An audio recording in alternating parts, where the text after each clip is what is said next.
Alright, I shot some rust inhibitor on there and put some Loctite on there, blue Loctite. Hope that works.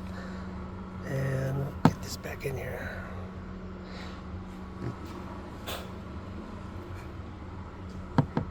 See if we can't get this back in here quickly without making a bigger mess.